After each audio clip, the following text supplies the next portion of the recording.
Hello, everybody. Happy Wednesday and welcome into GC Live here on Gamecock Central. Kendall Smith and Jack Veltri coming at you here to talk all things South Carolina. We got a little football on deck here today. We got a little baseball that we'll talk about as well. Big series coming up this weekend for the Gamecocks. But first off, Jack, your weekly check-in. How you doing today? I'm doing good, Kendall. The weather is finally fantastic outside. I know last week when we met, it was snowing up in Charlotte area, and now the weather's good. But yeah, doing great. A lot of good baseball going on right now, and football obviously not too far away from spring football. But everything's good. How are you been doing? I am good. It's crazy how quickly the weather can change. Like you said, the snow last week, and I'm looking outside here today at the beautiful skyline of Charlotte, North Carolina, and it feels like it is spring. This is baseball weather right here. I'm looking out at a baseball field. We've got opening night coming up here for the Charlotte Knights in a little over a month. So I'm like fully into baseball at this point. And obviously, South Carolina has been rolling from a baseball standpoint. We'll talk about that. Their big series this upcoming weekend against the Clemson Tigers. I love it because the rivalry starts early on in the season, right? For football, you got to wait a little bit. For baseball, you get it pretty much at the top of the season. So we're going to talk about that matchup here in just a little bit.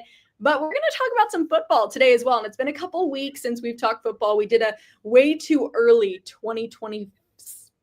I was going to say 2026.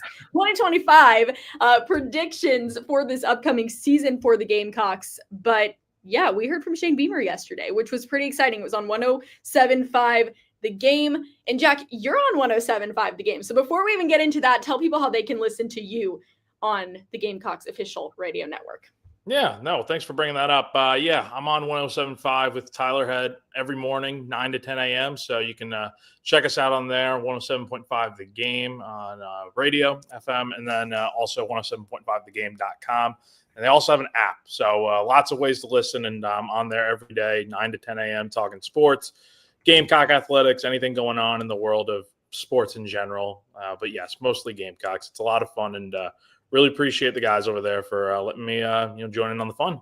Yeah, definitely. Listen in. It's a blast. I remember doing that when I was living in Columbia with Tyler. He is awesome. We had so much fun. And Jack, I know you do a great job over there. So tune in, 107.5 The Game, 9 to 10 a.m. every weekday morning with Tyler Head and Jack Veltri. But yesterday, Shane wasn't on your show. He was on another show, the post-game show, actually, with Jay Phillips, Elijah Campbell. He got on there, spoke for a little bit about a number of different things, the upcoming season, the recent meetings he was at, potential scheduling changes in the SEC, just a whole bunch of things that Shane talked about yesterday for all of Gamecock Nation to hear. So before we dive into all of the specifics, Jack, what were your main takeaways from what Coach Beamer had to say?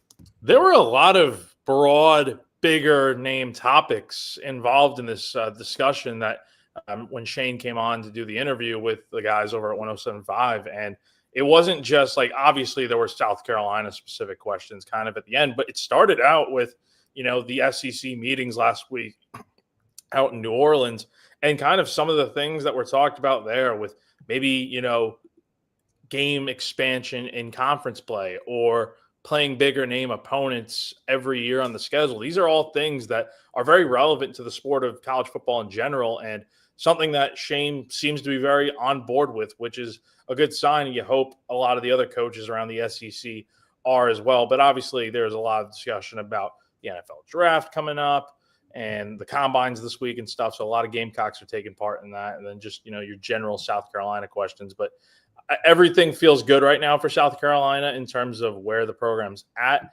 And, like Shane said, it's a lot different this time last year when you're coming off a 5-win season. And now you've got a 9-win year, but you're still trying to figure out who your leaders are going to be, how things are going to kind of shake out, because we really won't know what the team will certainly look like until we get to week 1. Yeah, and I want to talk a little bit about what he was mentioning regarding some of the conversations that were had last week in those meetings, talking about potentially a 9-game SEC schedule, maybe an SEC Big Ten challenge, some of those things that we've talked about for quite some time now, and they've been topics of discussion between not only what we talk about here on Gamecock Central 107.5, all across the national media landscape too. And I think it's so fascinating to discuss because there are pros, there are cons. Shane even said some coaches are on board with the 9 SEC game schedule. Some coaches are not on board with that type of format. So Jack, from your personal perspective, just kind of getting into the hypotheticals here today, how do you feel about the chances of a 9-game SEC schedule happening? I think it's very realistic. If you can get the coaches on board with it, then I think it's very much possible. I think that's what you need to see happen because if I'll use South Carolina as the example here. Every year, 8 games in the SEC. They play good opponents all the time. Then you have the Clemson game at the end of the year, and then your other games in non-conference play are, you'll usually play maybe a decent P4 opponent early in the year, like this season, you're going to be playing Virginia Tech, and then next year you're going to be playing Miami in a home and home. I like that. And the other 2 games are your standard cupcake games. Like you're playing, Coastal Carolina is not bad, but you're playing SC State this year. So I think adding the 9th game in league play makes it to where the schedule is a little bit tougher, obviously, but you get rid of playing these cupcake games that people obviously, know who wants to watch your favorite team. I mean, obviously everyone wants to win, but it's like there's a lot more excitement when you're beating a team that's really good as opposed to a team that you are supposed to dominate, like SC State this year. Take a game like that off the schedule, replace it with, I don't know, like let's say South Carolina would have to play like Florida this year instead. Mm-hmm. That'd be pretty cool. So I think it just adds another chance for rivalry games. Like South Carolina doesn't play Georgia or Tennessee really anymore. With the new, alignment in the SEC and stuff with no more divisions. So I'd like to see stuff like that just because, it eliminates these cupcake games, which I think you need one of every year is like a tune-up game, but you don't need 2 or 3. There's just no need for that. Well, and so many questions still to be answered in terms of the college football playoff and what exactly the committee is looking for. And that's something that Beamer brought up in yesterday's conversation, specifically when talking about a potential SEC Big Ten matchup. He said, look, I feel like our fans would really enjoy that, obviously, having a marquee matchup, bringing in a school from the Big Ten, especially if it was a school like an Ohio State or a Michigan that you get to bring down to Columbia, play at Williams-Brice Stadium. That the fans are going to absolutely love that. But the thing that he mentioned is that if strength of schedule doesn't matter, which he said it clearly didn't this past year, then what exactly is the benefit for these teams? So I think that's the ultimate question to be answered. Of course, you want those kind of games. And I think what was so great about this past college football season is we really didn't know who was going to win what games. But the earlier on in the season, you can have these big marquee matchups. The more fascinating it makes this season as a whole, because sometimes it's tough, week 1, week 2, when you've got these big schools, SEC schools, Big Ten schools, whatever it might be, playing a school that's significantly smaller. Those games typically aren't as interesting to watch or as good. So if you have these Big Ten SEC matchups earlier on or whatever it might be, I think it's great for the sport. It's great for viewership. But to Coach Beamer's point, is that beneficial for the school if the strength of schedule doesn't necessarily matter? Yeah, and I think it's something that not necessarily the schools need to figure out, but more so the playoff committee needs to figure out, okay, how do we value your strength of schedule and the games you play? Because if everyone knows kind of like what the parameters are on that and how the committee views that sort of stuff, then it's a lot easier to lean one way or the other of, okay, we're going to schedule a bunch of cupcake games in non-conference play versus if the committee actually values strength of schedule some tougher games. Because look, this year, obviously, Beamer's right. Like a lot of teams that, had good seasons, they didn't have the greatest strength of schedule. Look at like a team like Indiana, for instance. They only lost to Ohio State, but they made the playoff because they only lost 1 game. However, their strength of schedule wasn't very good. And there are other teams in that same boat as well without ranked wins and stuff. And, I think to Beamer's point, look, what is the point in beating Clemson on the road, a playoff team, beating, teams like A&M, Missouri, teams like that are pretty good, ranked teams, but it means nothing in the grand scheme of things. So I understand that, but you have to be able to figure out, if you're the committee, like, okay, what are we doing with the strength of schedule? Because the last thing I think you want is every team in the next 5 years to only want to play, if you're South Carolina, your SC States, your Charlottes, your random FCS schools, teams like that. You don't want that. I think competition is better for the sport, and putting a Big Ten team, like you said, like a Michigan or Ohio State coming to South Carolina, or South Carolina going to the Big House or something, that'd be awesome. Like, who wouldn't want that? I think that's better for the sport. And you see it in like a sport like college basketball or something like that, where you have these great matchups. Like you have the SEC and ACC challenge, and years before it was the SEC and the Big 12 and stuff.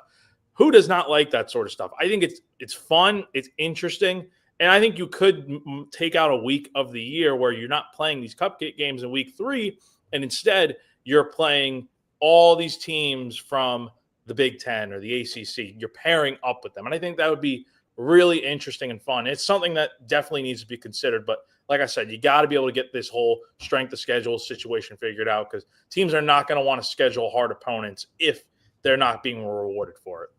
Yeah, I agree. And I do like the idea of the potential of those kind of matchups, SEC, Big Ten type of matchups, being maybe a little bit earlier on in the season. Like I said, I think it just allows for more interesting games to happen for a longer period of time, because sometimes you don't get those really interesting marquee matchups until you start to get into conference play. So I think that could be interesting. And Jack was just talking about the committee figuring out what they want from playoff teams. If you all want to hear a full-blown rant from Jack, just go back to some of our GC lives around December, and you can hear Jack talking about the committee. It's just bad.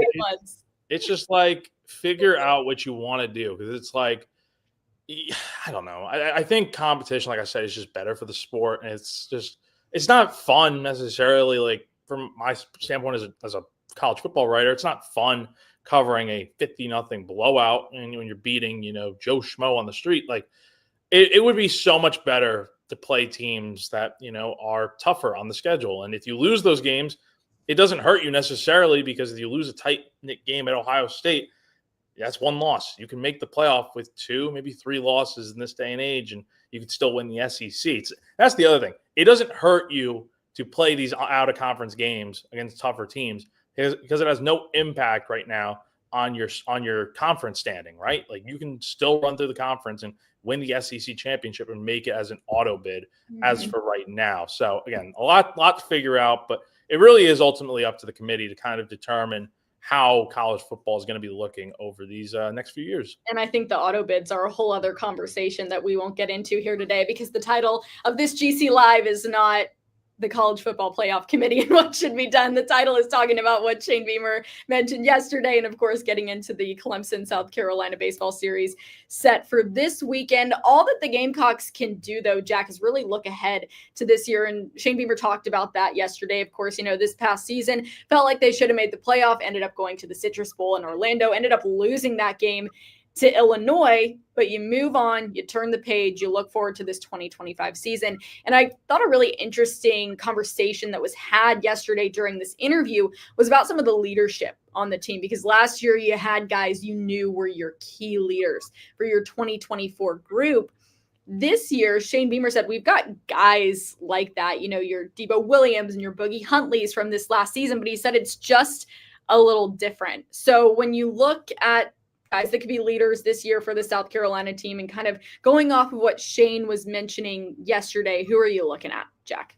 Well, I think you have to start with Lenore Sellers on offense as your leader, and then also, Dylan Stewart on the defense, even though, both guys are younger in terms of their college status, but they've been around, and they are the key the key leaders coming back this year that, when you look at the preseason predictions and all that stuff, the 2 names that are mentioned every single time are those 2. You don't see other names on this team mentioned, which I think is a shame, because there are other good players on this roster and stuff. But I think another guy that I think Chris and Wes maybe talked to Shane in their sit-down interview about, and Shane maybe brought this name up, but Nick Barrett, I think, is another guy that they're counting on as a leader this year, because as we all know, they're losing so much of the defensive line from last season, and you don't have your TJ Sanders, your Boogies, Tonka Hemingway. Those are all bona fide leaders in their own right there.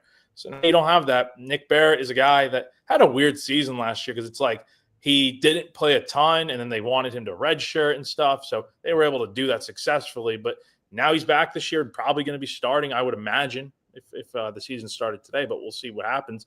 So I think you have to rely on a guy like that. And then maybe on offense, what are you going to get out of a guy like Rasul Faison? That's a guy that, I think Rocket was a good leader for this team last year. And Faison's been around for so long now, being at so many different stops in college. I think his experiences and honestly, Oscar Attaway too, those guys I think are your leaders right now. But there are others that are going to step up undoubtedly. Like you're going to see guys that are just, underclassmen maybe, your freshmen, sophomores. It would not surprise me if some of those guys end up playing and they end up, becoming the leaders of the team this season. I think that's what we're going to see because this is a little bit of a younger team, honestly. Well, it's good. And from that standpoint, we've talked about even the receivers room, like having a bunch of younger guys that we feel like South Carolina will rely on this year very heavily in a lot of games. And when you talk about leaders, obviously you got to talk about LaNorris Sellers. And Shane talked about him yesterday during the interview as well. And just the differences that are occurring this year versus what happened last year with LaNorris. At this time, not a ton of people were talking about him. But now, a year later, at the same time, there's a ton of attention on LaNorris Sellers because of the way that he was able to play last season. So it's certainly different, but something that he said that I thought was great is he talked about the relationship that Shula and Sellers have together. Feels like they're really getting along. That's huge. So we've seen this really major difference in the way that Sellers' life has ultimately changed from this point last year to this point this year. But I think that makes it even more exciting as you head into spring practice. Obviously, you head into the season to see how LaNorris takes this hype that is surrounding him and his game and utilizes that to get better. And something about him that Shane said too is he's so humble. He's a great kid. He's got a ton of support around him. So I think for him, this is ultimately just going to continue to move on an upward trajectory in terms of the way that he's playing, Jack. I expect nothing less from LaNorris. I mean, the guy is definitely humble. Like he's someone that, is not going to, be all rah, in the media and stuff and hyping himself up. He's a guy that's very humble and well-spoken and, kind of gives credit to a lot of other guys. And that's what you want in a leader. And yes, this is a big season for him. Like, as we get to the start of fall camp and even spring practice and stuff, there's just going to be a lot of buzz around him. And, the questions will come up about the Heisman Trophy conversation and being involved in that. And, I feel like some guys might, take that and try to run with it, and then they fold under pressure.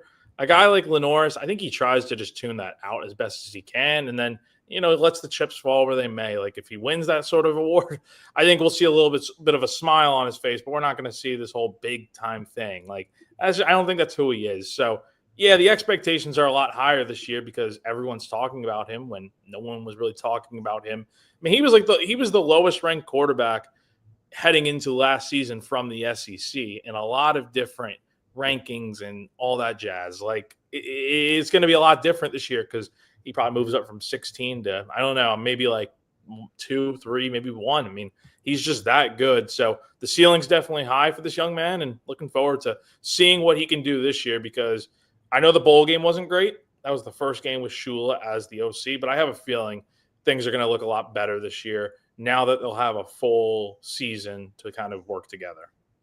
Yeah, I love that. And, we saw the way that LaNorris was even able to take some of the comments that he was getting early on in the season from people that were not pleased with his play. And I think the way he was able to tune that out, obviously, we didn't get a direct quote from him saying that here on GC Live, but you can just see it through his actions. I mean, at the beginning of the season, he was getting a little bit of nonsense from some people talking about the way he was playing and didn't let it affect him. And I think that's huge and such a key quality in a quarterback that every coach is looking for. And that's why now at this point, a year later from what Shane Beamer was talking about, when last year people were not mentioning LaNorris Sellers, now they're mentioning Sellers and his name, even in the Heisman conversation, which is huge and why there's so much excitement surrounding the program this year. One more thing Beamer talked about yesterday, which I just think is really cool, is just the amount of guys in the program that go on to the next level, right? That play in the NFL, that could have the potential of being drafted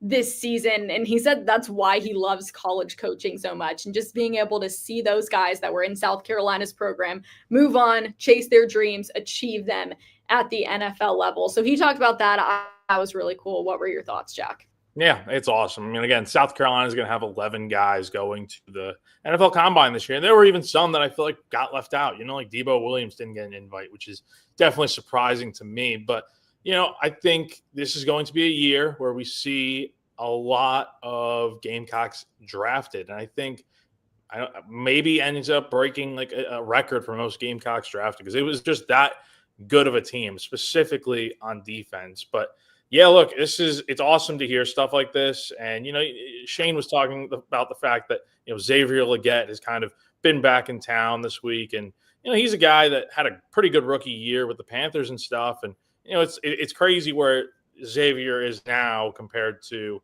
a few years ago, when before the Gator Bowl and stuff, when he had that breakout game, he really wasn't much of a threat in the offense or anything. And it's nice to see Shane and his staff developing these guys into the players that they become now. And I think that speaks volumes that this year they're going to have a lot of talent leaving to go to the pros, and recruits are going to see that, and they're going to be like, hey, why not come play for South Carolina, a place that clearly can develop me, but also it's going to be a good culture, good vibe. And playing for Shane Beamer sounds pretty good right now.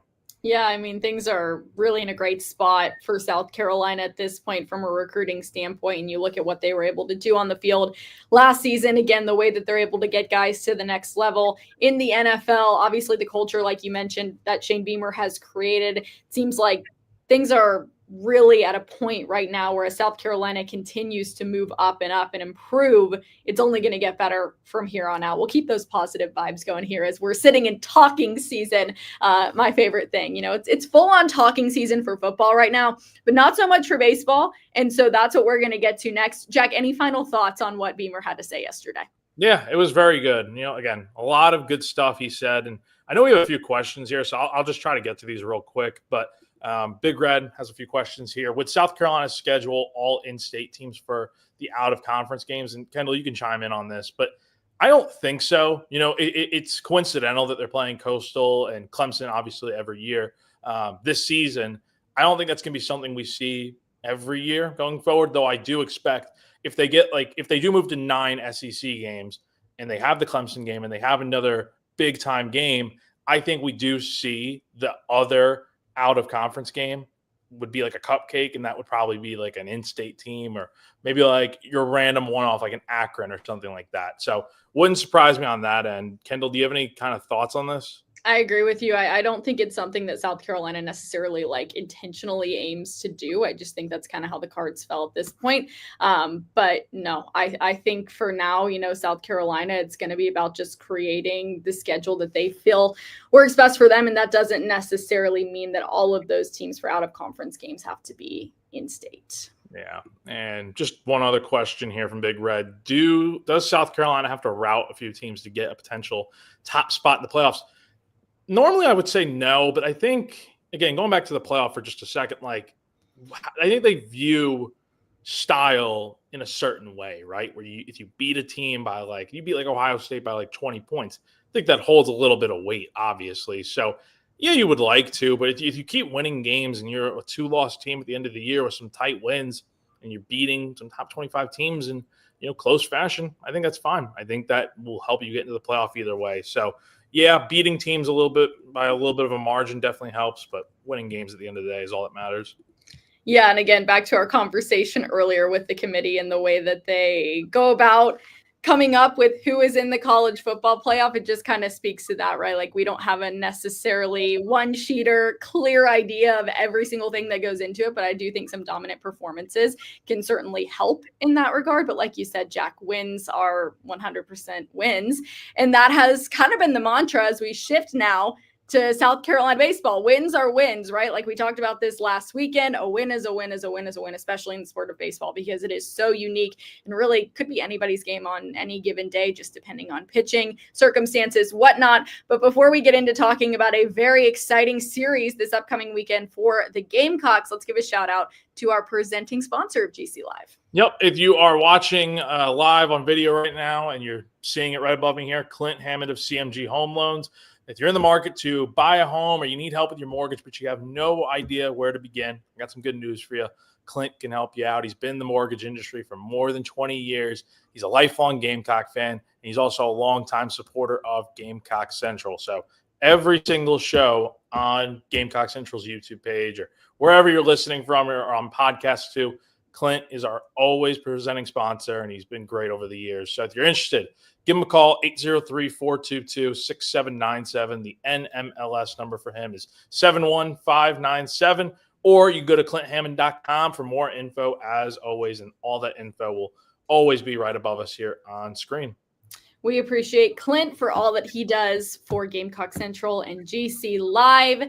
And Jack, with that being said, let's talk some baseball. South Carolina off to a perfect start for their season, 9-0 right now. Big win yesterday over Gardner-Webb. They are taking on Clemson this weekend. This is something we have been excited about for quite some time. And like I said earlier in the show, I'm happy that it happens a little bit earlier on in the season. It gives us something to really look forward to at the top of each baseball season. And Clemson, we'll get into talking about them here in just a little bit. They are not off to a perfect start for their season. They've still had a pretty good start, and the team that they lost to is a good team in Ole Miss. But they did lose to them by a pretty significant margin, 15-5, the final score in that game. That was held in Arlington, Texas on February 16th, so a little over a week ago. Clemson coming in 7-1. And you've got South Carolina, perfect 9-0 heading into this very exciting series. Your first thoughts, Jack? Looking forward to it. Last year didn't get the full series, and you had the first game get rained out in Columbia and never got made up. So you only played 2 games last year and you got swept. So this is a big year, obviously, new era for South Carolina baseball, and it's the real first legit test for this team because they are 9-0 and they've played very good baseball so far, but you're facing a top 15 team in the country, and they're a good team. Like, say what you will about Clemson, but I think ever since the preseason, at least for me, I think this is an Omaha caliber team that can definitely get there if they get the right draws in postseason play, and I think that should be the expectation for that team. But for South Carolina too, this weekend tells you a lot. It tells you a lot about both teams, honestly. If South Carolina were to sweep this series, I think the expectations are, people that don't talk about Omaha now are probably going to start trying to maybe book flights. I don't know, but don't do that yet. Nah, don't do that yet. Your voice of reason. Yeah, that don't unless do you it. just want to go. Unless you just want to go, but it's still way too early in the year. But you hear the way Paul Mainieri talks about it. Again, this is his first time in this rivalry and stuff, and we'll hear from him a little bit later today at Founders Park for baseball media availability, which we'll have all coverage on Gamecock Central for. But he talks about it like he's new to it, and all people talk about in this town are Clemson and beating that team. And it's like, I understand it because it's like, it's all that anyone talks about because it's like there's still SEC play, and those are the games that actually matter. And I guarantee you, if South Carolina loses the series, there are going to be people that say this season might be a bust. Like, this team's just not very good. But there's still so much season left to go. There's like 40-plus games left to go. And so I understand it from that standpoint. But at the same time, he's not undermining these games. These are huge games. And like I said before, it really tells you a lot about where these two teams are going very early in the year. And SEC play is 2 weeks after that. So it's a nice test for both programs, and one that could definitely help South Carolina get a little bit more notoriety for people that kind of lowballed them this year. So for those that don't know, I'm sure a lot of you already do know, Friday's game is going to be played at Clemson.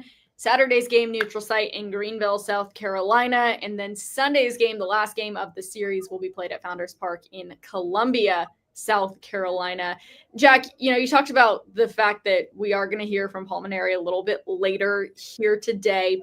What is it that you want to ask him? What do you want to hear from him in this press conference, this conversation with the media just a couple of days ahead of the series starting? Well, I mean, we already know his thoughts on Clemson and stuff. Like, I mean, it doesn't really I'm not going to be asking questions that are very general and stuff. I don't think about it's cool and stuff. The rivalry's first time in it. That's great. But a little bit more specific stuff. What's the pitching rotation going to look like this weekend? I would be shocked if that's not the first question asked today. So, because Dylan Eskew got hurt the other day, last Friday in his start, tweaked his back a little bit. So it sounds like Matthew Becker's going to start Friday. Jake McCoy would start Saturday, and then Sunday we'll figure out today if it's Eskew, if it's TBA, or they already have someone else in mind. So that's probably priority number one, figuring that out. But also, just general questions. I mean, he was worried yesterday about the game and the team overlooking Gardner-Webb because it's a midweek game. You should win it, no problem. And of course you did. But, he was worried that maybe South Carolina might overlook that series or that game a little bit to head right into Clemson. And that would have been, a little bit of a trap game, if you will. But they managed it fine. So, yeah, you want to hear what the mentality is like going into this weekend and stuff. But also, cover all your bases with, how the team is looking in general, too. Because, they are looking good right now. 9-0 on the year.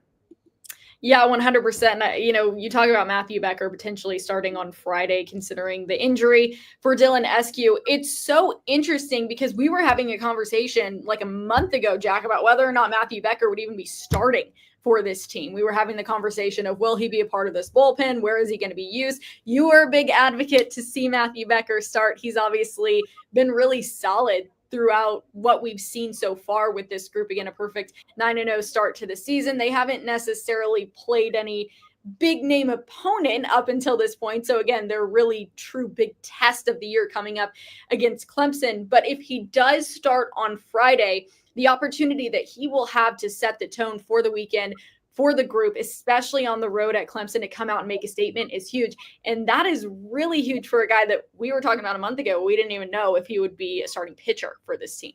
Yeah. Look, game one is going to be massive. And yes, Clemson has the advantage because it's at home for them. And South Carolina, from recent memory off the top of the dome, they haven't really been super performing well when they go to Clemson. That game's always tough. And it's going to be tough for Clemson to come here on Sunday. So I think Matthew has a chance to really set the tone, like you said. And if he has a nice outing, I think it's going to be one of these games where it's low scoring. He's probably going to get into a jam at some point and give up a run. I think that is inevitable. I just think this is going to be a game where low scoring, you're going to have to get the big hit at some point. I don't know who it's going to be, but someone's going to have to come through if you're going to try to win this game on Friday, because I think this is the toughest game of the series because, like I said, it's at Clemson, the middle game in Greenville. It's more Clemson favorable, but same time, South Carolina won there 2 years ago in 2023. So if you win one of these first two, you have a great chance to win the series this weekend, but it makes things a lot more better, a lot more confident what you can do the entire weekend if you're able to sneak one out on Friday. Well, we've talked about the improvements we've seen with this baseball team this year compared to last year. Better pitching as a whole, timely hitting, approach.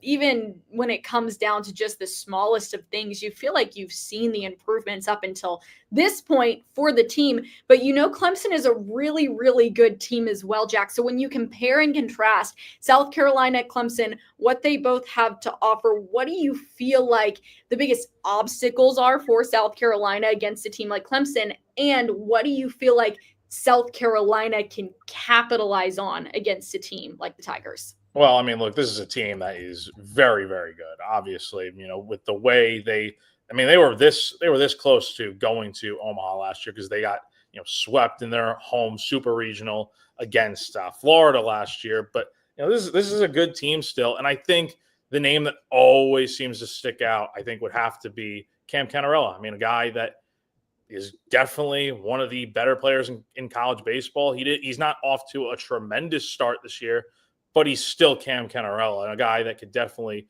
hurt you really bad. And he hasn't hit a homer yet through 7 games. And I think He's probably going to go deep at some point this weekend. And I think the thing with him is if you limit him, I think you can kind of probably take care of the rest of this team. Again, I don't think Clemson is off to the best start. They're 7-1. They got ruled by Ole Miss, or lost by 10, I think, to Ole Miss out in Arlington. But, other than that, they've had a lot of tight games with, North Carolina A&T. And, they were in a close battle with Winthrop yesterday until Clemson kind of blew it open. So, I think this lineup got a lot of new faces in it. Some of the other guys like Jack Crichton and, Andrew Chufo. Those are the guys that, I definitely recall from being on last year's team and stuff and having a big impact. But pitching staff-wise, I think this is maybe where South Carolina could probably take advantage of Clemson, because we've seen the Gamecocks really hit well so far. And the offense, like the home runs are starting to come. And I know they've come against, no-name teams and stuff, but they're still hitting a lot of balls hard, and they're finding holes now finally. So the big matchup this weekend is, I'm assuming he'll start on Friday, Aiden Canuck for Clemson, starting probably against Matthew Becker. That's a huge game.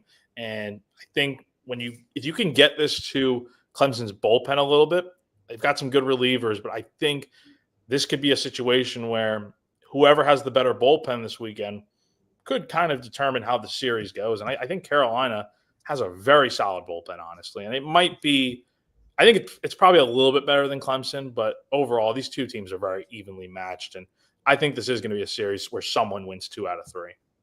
Yeah, I think that, for South Carolina, when it comes to maybe capitalizing on Clemson's bullpen, as you mentioned, that's maybe a spot where South Carolina could have an upper hand.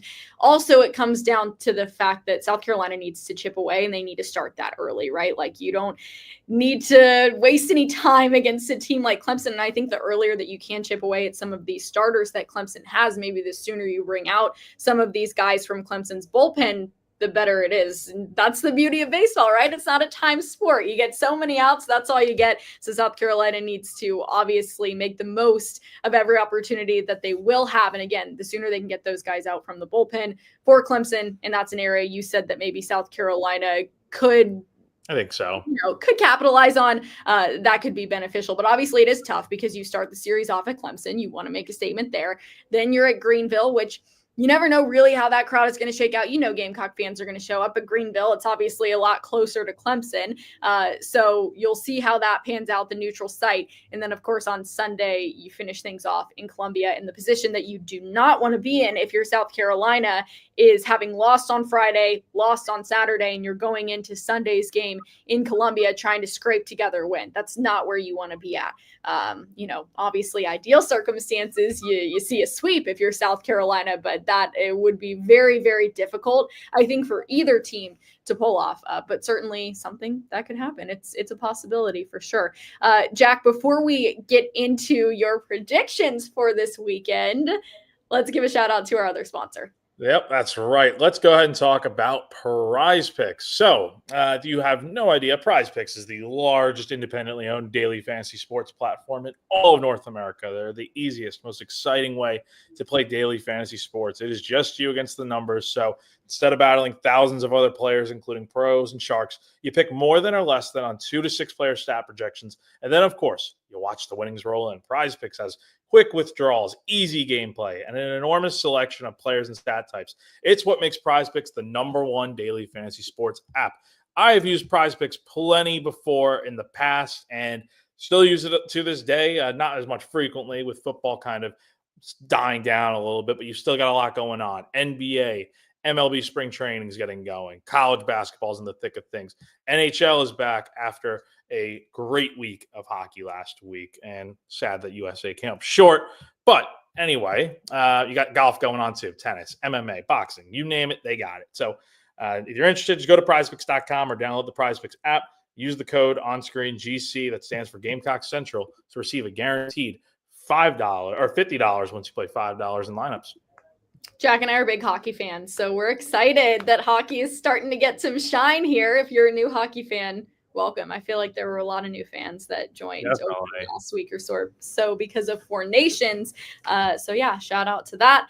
But Jack, no hockey talk. We got baseball talk here. South Carolina, Clemson, your prediction for all 3 games. I'm not just going to let you say so-and-so takes it.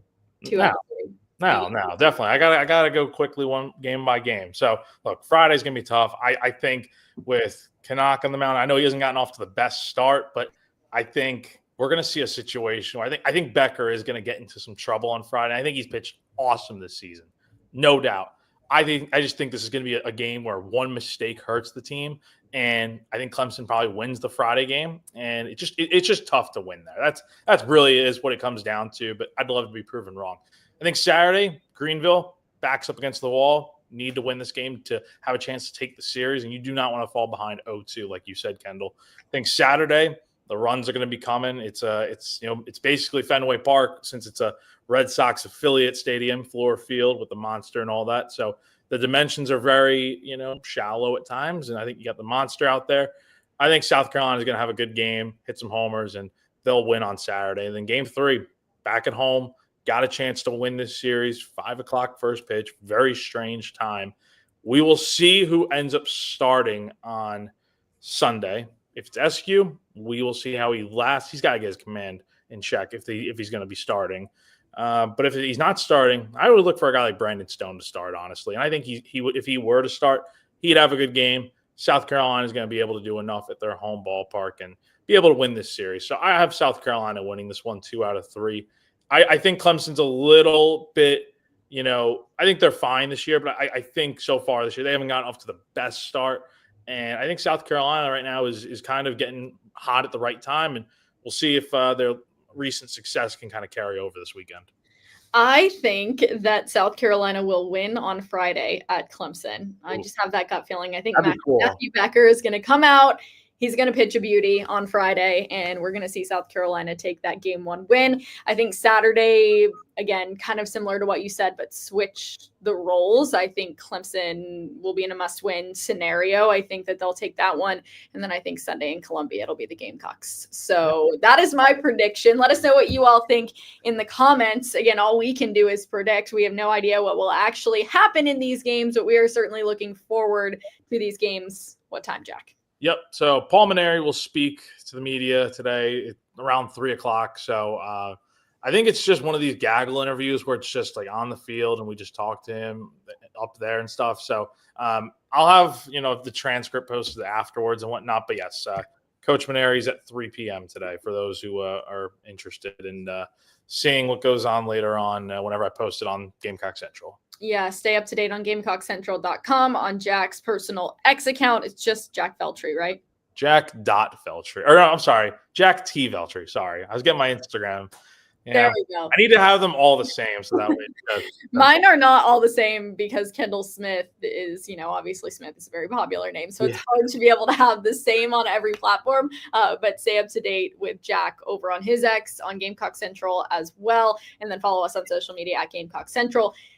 3 o'clock, that's when Paul Mainieri is talking to the media. It's 2:15, so I think Jack needs to get out of here so he can go ahead, head over, and make sure that you all are kept up to date. He's giving you great coverage. But Jack, you always give great coverage, so we appreciate that as always. And we appreciate all of you for tuning in and spending some time with us here on this Wednesday afternoon. We hope you're all doing well wherever you are, and we hope that you are super excited as we are for Clemson and South Carolina.